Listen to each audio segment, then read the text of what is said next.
First up is The Big Score. Designed by Jason Mowery, AJ Porfirio, and Chase Williams. Artist is Ryan James, and then they put RyanJamesArt also. Published by Ryder Games. So The Big Score is a board game that's basically reminiscent of Ocean's 11, the movie, but in board game form, I guess, as far as the story goes.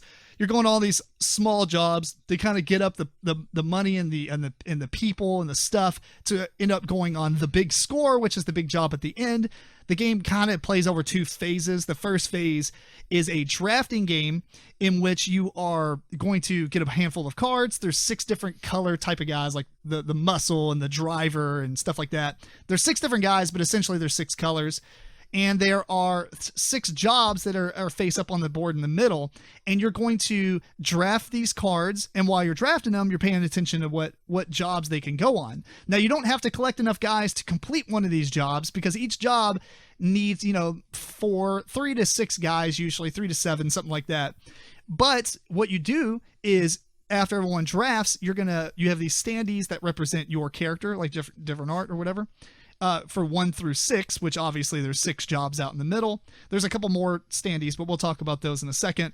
And essentially you take your hand of cards and you put them face down in piles, and you put these standees on it to represent which of the jobs they're going after. There is no discussion though, so no one knows what jobs other players are putting their stuff against. You only have to have one dude to go against the job to be part of that job. And so, for instance, after we all assign our guys in secret, we reveal job number 1. Everybody flips over all their guys, assign to job 1, and we count up all the different symbols. If we have enough symbols to meet the requirements on that job, it's completed, and then everybody gets the rewards on the card, such as like $50,000, $100,000. You might get an artifact or a diamonds increase over however many diamonds you get. They get progressive scoring. And then like locked hard drives aren't worth anything until the end of the game, when you possibly get keys from the big score, but more on that in a second. Then you would go on to number 2. You flip over the job 2. You actually, I'm saying flip them over, but there's tokens that just represent 1, 2, 3, 4, 5, 6 that you're flipping over to mark which one you're on. You actually see the jobs and what the requirements are and what the reward is while you're drafting. So you can say, oh, maybe a lot of people are going to go after the 100K that's out there, because that's a lot of money. So maybe I don't need to put a lot of guys towards that, because most likely everyone at the table is going to put something towards it. So hopefully if I put one dude, it'll get completed and I'll get a payout, and I didn't commit a lot of stuff. That's the idea. You go through all 6 jobs, and then you will shuffle them up or take them away, shuffle 6 more out. You do the same thing again. You do it 3 times, and that's the end of the first phase. And then you go on to phase 2, in which you're going to do the big score. Now, before I talk about that though, some of these characters that you've been drafting actually have stars on them, and these are specialists, and you can save those like 1, 2, or 3 copies from the different rounds in the phase 1. And if you have them in phase 2, then you'll get a special ability that you'll get a one-time use. Also, there's one last thing. There's a Joker token that each person has. And if, say, for instance, you go on a job, one of the jobs, and you don't complete it, like you have everything besides one symbol. And all 4 of us are sitting here like, man, all right, well, we have a Joker token that's basically a wild. Everybody puts them under the table, and you choose to put them in your fist, and you put it above the table, and you reveal. Whoever reveals the Joker is the one that's going to pay for the offset, Or if you're missing like 3, 3 of us put it out, but you're allowed to talk about that. Like, Matt, you do it because I'm going against these other 4 jobs. And Matt might be like, I don't care if it fails. Then it might force me into wanting to put my Joker out because maybe I need that for some reason. For instance, if there's artifacts, and George and I are competing against artifacts because at the end of the game, they're 30,000 a piece. They're kind of weak on the payment, but whoever has the most gets 250K. So I might want to try to get it to succeed because maybe George didn't go on it, but Matt did. Matt's like, you really need it, so you pay for it, kind of deal. So the big score, there is basically 2 things. You can use this big stand-up bank that's like a 3D bank that you draw the tokens out of, or you can just draw, there's a money bag, like a sack that you can put all the tokens in and do that instead. That's typically easier, honestly. But what happens is, during the big score, everybody puts their, take turns putting your fist or hand in the bag, and you close your fist and pull it out. So you don't know if somebody grabbed a token or did not grab a token. Then everybody, once they've drawn from the bag, they put their fist in the middle, reveal. And then if you did not put a token, then you you run away from the scene basically, and you're okay. If you did reveal, then you get to keep what you revealed. But as that, and then you would do that over and over and over again until everybody left, or until everyone busts. So the people that's still in, when it busts, and the way it busts is if you reveal a cop token, it goes on this track. And essentially you need enough cop tokens plus 1 of the player count. So 4 plus 1. You would need 5 in a 4-player game to bust. But those could happen pretty quickly, because there's 4 people drawing from the bag. Or maybe it might happen 1 here, 1 there, etc. And people get scared and leave. And at that point, you just count up all the money that you've collected throughout the game. And then whoever has the most money is the winner. So, Eric, what'd you think about this one? We played this a couple times. Yeah, I think it's a pretty good game. I think it's a good party game. It is easy to teach. The first part, it is kind of playing 2 distinct games in one. So you're playing the first part, but I think you kind of need that as well, because you play the first part to kind of get ready for the second part. And I think the second part is a little bit more exciting with randomly getting these things out of the bag. You have some contention on, usually trying to get the keys, or there is a big variance on what you can grab from the bag. So there's 100,000 in there, or you can get a key that makes you 200,000, or you can pull something that's 20,000. But you do have an aspect where you can trade something from the vault floor. So there's a couple things in the vault floor that come out randomly, and you have 1 trade opportunity per draw if you wanted to do so. So yeah, overall, I liked it. I didn't see that the tokens added too much for me, because usually in our play, it was like, oh, well, I have another one I might be able to help us on, and you're not going to go in anymore, so you use your token, or I'll use my token on this next one. Oh, like the wild Joker tokens? Almost, it didn't prompt as much discussion. Right. I actually talked it up more than what it actually is. Right. Those scenarios might come up, but in our gameplays, those scenarios really didn't come up too often. It's very specific, because everyone wants it. If you fail, by the way, you pay 20,000. Right. So it's not that detrimental. It's your benefit to if we need it, let's talk it through. Who's going to use their token? It didn't ever come down to like, oh, okay, I'm going to use mine, and I'll pour it out, and I decided not to use mine and failed on purpose, because it does hurt you, not only because you're going to have to pay 20,000, you didn't get that reward that everybody else is going to get the same thing. So yeah. Well, everybody else would fail it, and everybody pays 20K. Right, it really but just you share in that it's same detrimental. If you have like yeah. 5 people and only 1 or 2 of them are going on it, and then why would you fail it? Because if you didn't fail it, then you 2 got more money than everyone else at the table. Right, you both benefit, and it kind of hurts everybody else, because you're getting a little bit more money that turn, or that job. So there was not really a reason to lie and fail it. I almost feel like the only time it's ever useful is if somebody who wasn't going for artifacts, like in my example, and they went with somebody who was going after artifacts, you're like, well, you spend it because you really want this. Yeah. Other than that, it's neat because it allows at least, a way to not fail all the time. Because I think we did use a lot of the Joker tokens. Right. And if you took them out, yeah, I think it was needed. It probably wouldn't be enjoyable. I don't think it was needed in the aspect of put your hand under the table or hide it somehow and pour it out and surprise, someone did it or did not use it. Someone's always going to probably you can just say, who wants to use it? I got it. Okay, right. Flippers. Right. Yeah. So agreed. So I don't know if they could have changed it in a different way to make that a little bit better. But like I said, in our playthroughs, it wasn't that exciting on adding that aspect to it. The specialist is kind of doing the same thing. I did like it that you're able to keep those specialist round to round, and then you didn't use it in round 1, but you might use it on round 2 or 3. So I did like that, although they didn't give you a really big benefit, and some were a little bit better than others. So you could have a contention for specific specialists when you're drafting those cards around. Yeah. Sorry, I was being a bad host and texting as I did this. The thing about the specialist is interesting because I don't feel like they're balanced at all. No, it's probably made that way too. So, I agree. Yeah. It's kind of like the idea with Pit. In Pit, It's like, do I go after the 100 points? Everyone's discarding the 40 points. I'll just collect all those and get it. Right. So it's easy to draft the guys who don't seem as good and harder to draft the people that do seem as good because everyone wants to go after them. And also like the aspect where you can keep it round and round, but there's also not a real big detriment anyway. You're not going to get the benefit, during the first round because you didn't use it, perhaps. But you ended up not getting 3 of them. You couldn't, use their special ability. But in the third round, you could be like, all right, I didn't get what I wanted, but now I can send these people off to different jobs. So I did like that aspect. Also, the big score kind of was good in its name, and your scores at the end of the game are pretty big. You're going home with millions of dollars or $1 million plus. The only thing is, it sounds cool to say the game is like 2 phases and everything. Mm-hmm.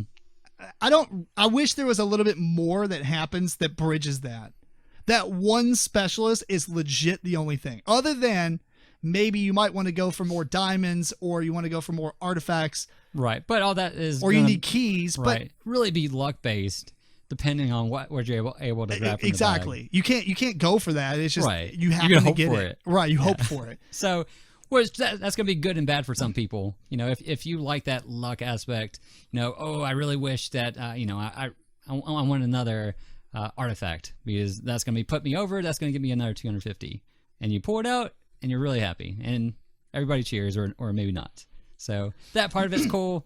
If you don't really like that, someone won just because they were able to outdraw me, then you might not like it as much. Yeah. So, I don't know. It's a neat game. I feel a slight disconnect between the first phase and the second phase. Yeah, it's definitely but two it's fun. distinct phases. Yeah, It is fun. I enjoyed it. And I do enjoy when I open the box, Matt, that under the insert, because I usually throw away the paper inserts. Did you find this? Huh? Did you find it? I found it. Okay. Like, I didn't know anything about it. Okay, I was just looking in the... did you? Board Game Geek, I saw it, yes. Yeah, so I didn't know anything about it. I was trying to bag it and everything. And the paper insert just didn't have enough room to put everything else. So I was like, whatever, I don't like these anyway. If they have like a really cool design where they have like, dividers and such, that's cool. But this was just a straight paper insert. So I threw away and it's like an envelope that says, say hello to my little friend. Mm-hmm. It's like, what's this? Spoiler alert, if you have a copy of this, you might want to check this out if you did not know. And then you open it up and there's stuff in it. So I guess I'll stop there. Yeah. In case you do want to actually, be find it on surprised your a little own. bit, Yeah. yeah. It's not like the Cards Against Humanity surprise, but no, I'm just kidding. It's better. What'd you think of this? I thought it had very easy rules and it was very easy to play, so it's a good family game. Yeah. So long as you don't mind playing the bad guys, stealing. Right. Yeah. Maybe not a family theme, but I mean, this is Hollywood, right? Let's glorify the bad stuff because you can't do that in real life. Right. Yeah, and there's no violence. It's just you go take the money. That's fine. Yeah, you just get bags. So there's that, and it played really well with 5 or 6 players, which a lot of games don't. Right. This one might need 5 or 6 to be good, really. Yeah, that's true. But, the more players, it is better, and it's really not longer. Yeah, no, it's right. like slightly longer on the second phase. Yeah, and it it's wasn't actually not a long game. Going to be about the same, I would say, because you're all drawn at the same time. I mean, to pass the bag. Oh, that's true. It might be actually faster because like 6 people are drawing from the bag rather than 4. Right. Which brings us to the thing we talked about earlier upstairs, where the only thing I do not like about the game, and it's kind of like this for certain games where you press your luck, it comes down to where everyone leaves but one person. And that last person just like, steal from the bag, steal from the bag, steal from the bag. Yeah. No, that's actually really good. I like doing that. I don't like it. I think that it's like too random. And if they win because of that, then what was the point in playing the game? Finding out who's the bravest. Right.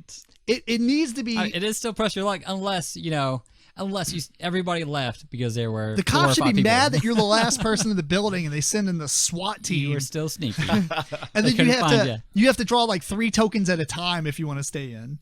Yeah, maybe. Whoa. Yeah, because then you have a way worse chance to like busting. And it would make you to where, it's safe to kind of stay in each round because for the most part, if the cops things haven't been drawn, it's unlikely it's going to bust real fast. And so if you're trying to play it and stay in the longest, like make it at least somewhat detrimental. I don't know. I think that would be cool. Well, make it to where if you're the last one, you have to draw 3 tokens. I don't know. You get to keep one, You, but the rest of them, if it's any bus tokens, they all get played. Yeah. So I do see some not so good things in that retrospect, because you can kind of look around and see like, oh, well, I'm way behind. So I need to stay, even though there's a decent chance I'm going to bust. So in that retrospect, it might be bad, but you mean on that counter argument, basically? Because I'm arguing from the perspective that the person drawing the last is already ahead. And you're arguing that they might not be ahead, and I can be the last person. And you're saying George it could be a good catch-up mechanism, right? Well, you can't definitively say, oh, George has 100,000 more, unless you spend a lot of time. But you can look at his stats and be like, all right, George is ahead, so I need to stay in longer and take that risk, which could be good or bad. Well, yeah, I mean, I guess if you glance over and George has the guy who gives you 50,000, the specialist who gives you 50,000 for all your locked hard drives, right, or something. Or normally they're worth nothing. He has like 6 of them. He has all the artifacts. He has like 18 tokens more than you. I need one more artifact, and now, take 250,000 off his there you score. Go. Yeah. So well, it is easy to play, and it is fun to play, even though it's very chaotic. It's just a chaotic, see what happens kind of a game. There's so much luck involved. I feel like this is another one of the Van Ryder games that just so close to being really good, but it kind of it misses that top level just for a couple things that we're talking about. And one of them is just the lack of real tension or strategy. Like you can't just start the game and say, well, I'm going to get a whole bunch of those hard drives and that's what I'm going to do. Right. Because it matters what comes out. It might happen and it might not. Yeah. And there's so much luck at the end of the game that it can make the whole first half of the game irrelevant if you depending on how those chits come out at the end. Yeah. So there's just not a whole lot of teeth to it, and that's my real other thing is in the first part of the game and in the second part of the game, really, you're bank robbers, okay. So you'd think you'd be some kind of unsavory types that, you'd kind of do things to each other, right, to try to get away with the most money. But there's not much you can really do to each other. So instead of stealing from the vault floor, all your tokens are on display and you can swap from each other. Just if there was something that you could do to really influence other players. But in the whole first half of the game, there was a comment on basically it's you're cooperating with each other, right? Yeah, there was a guy who commented on Board Game Geek and said that you're polite bank robbers. Let's help each other. Yeah. Are you going to use your token? Oh no, I'll use my token. Okay. Right. Yes. Yeah, it's just the whole thing is there's not enough real bite to it, and if there was a way that you could, change the first part of the game, so instead of maybe secretly having all of the places that you go to revealed, maybe you don't have that first part secret, so you're showing, oh, I'm sending these guys to job number 1, right? But you also have a number of cards that are like nothing cards. They're like bluff cards.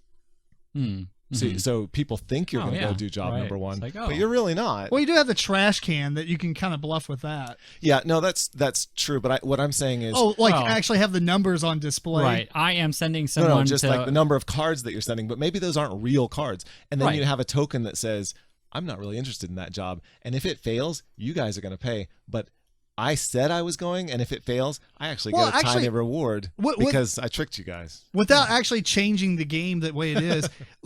They could do something kind of like that and add they can add I don't know, 00 agents. It doesn't make any sense. But like people who are like thieves, and you could draft those, and if you assign them to a job and it gets revealed, they don't contribute to the actual requirements, but they like steal something from everyone or something. Yeah, like a double cross. Yeah, or devalues the actual the reward that it has. So you want people to fail that job, but they thought you were going along with it. Yeah. I don't know if you could add a lot of cards to the deck though, because I think it is designed to where you almost play all the cards. Yeah. So it'd be hard, but it would have been nice to have something that was not nice that you can do. The art is great, the play is easy and fun, and it's short enough. It's a good game. It's just so close to being just so much better. And another thing I thought that was cool is there is a ton of components. So you can get it's like a gateway game level of depth, but at the same time you feel like you're doing all kinds of stuff because there's just stuff everywhere. And it doesn't overwhelm anyone. And that might be a cool game to bust out with people who are into board games but never really played them, so they don't want to play a game that has a ton of stuff they have to keep track of. This is like, there's a ton of stuff, but really all you need is the cards in your hand. So, Yep. Yeah. Any other comments? Final thoughts? No, I liked it. Playtime is usually under an hour, so Yeah, it's a pretty kinda fast hits the game. mark. Yeah. I recommend it. I think it definitely is a entry level game. It's a family weight game. Sure. And it's definitely a game if you have a large group that it would be worth having. So, Yes. I mean, you wouldn't be playing this all the time, but Yeah, I don't disagree. I recommend the game as well. I recommend a rubber band for the bank, the 3D bank. It's a cool thing, but Although you don't even have to use it. the bag is, I Yeah, think, just I like the bag. it's not as cool looking as the 3D bank, but the bag's cool too. Right. Recommended. Van Ryder come up with an expansion that makes it more vicious. They've done that before with Saloon Tycoon, Yeah. right? Well, Well, does it not make it- vicious, but it right. med it cool. Anyway, that is the big score.